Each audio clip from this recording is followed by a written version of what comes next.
Rabbi Marc Schneier has been visiting the Gulf states for years, meeting with the leaders of those countries. He spoke to CBN News ahead of the signing and told us a bit about how the deals unfolded. First, you have this raging pandemic. It's only a natural alliance for the Gulf and for Israel to combat this virus together. You have the existentialist threat that continues to come from Iran, wanting to strengthen relations with the U.S. administration, and both the UAE and Bahrain were very concerned about the possibility of annexation on the part of the State of Israel. That was one of the contributing factors that created the tension to make this deal. When the King of Bahrain said to me time and time again that our only guarantee for a strong, moderate Arab presence in the Gulf is a strong Israel, the Gulf is looking to the State of Israel to be its defender, to be its protector. The momentum in the Gulf is to normalize ties, to make peace with Israel. It's a win-win, both for the Gulf and for the State of Israel.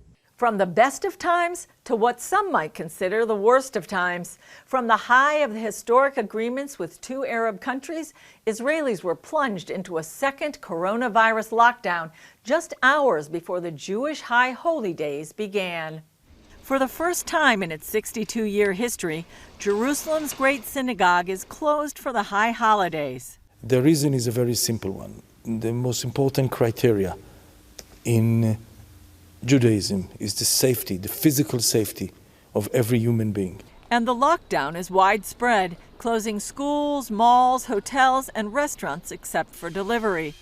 Israel has seen a dramatic rise in the number of new cases to more than 5,000 per day, with more than 1,100 deaths. Tonight, I want to tell you that I understand well the feeling of confusion, of embarrassment, of concern that many certainly feel. I understand and ask before everything else to apologize for this. While admitting the lockdown harmed Israelis' ability to celebrate together, President Rivlin encouraged them to be strong and then turned to the government.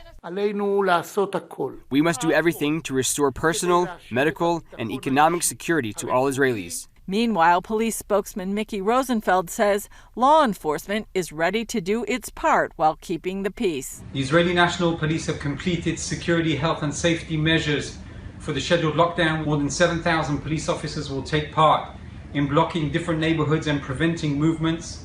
Israelis taking care of last-minute needs at Jerusalem's open-air market shared mixed reactions to the lockdown.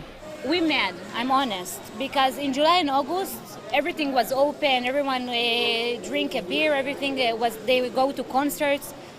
But in the holidays, when it's supposed to be happy, it's supposed to be, everyone's supposed to be united. It's Rosh Hashanah, it's New Year's of the Jewish, he closed everything. The fact that we are the first Western country to enter a second lockdown, it's insane.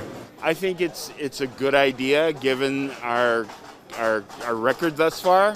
We did really, really well when we had a lockdown. Then we relaxed standards and things went from bad to much worse. Still, some see a spiritual bright side. Maybe it will bring us all together more. We'll be able to stay home and have a little introspection of ourselves and so forth. And I think that probably next year there'll even be more turnout in the synagogues and I think it's going to strengthen us in the end.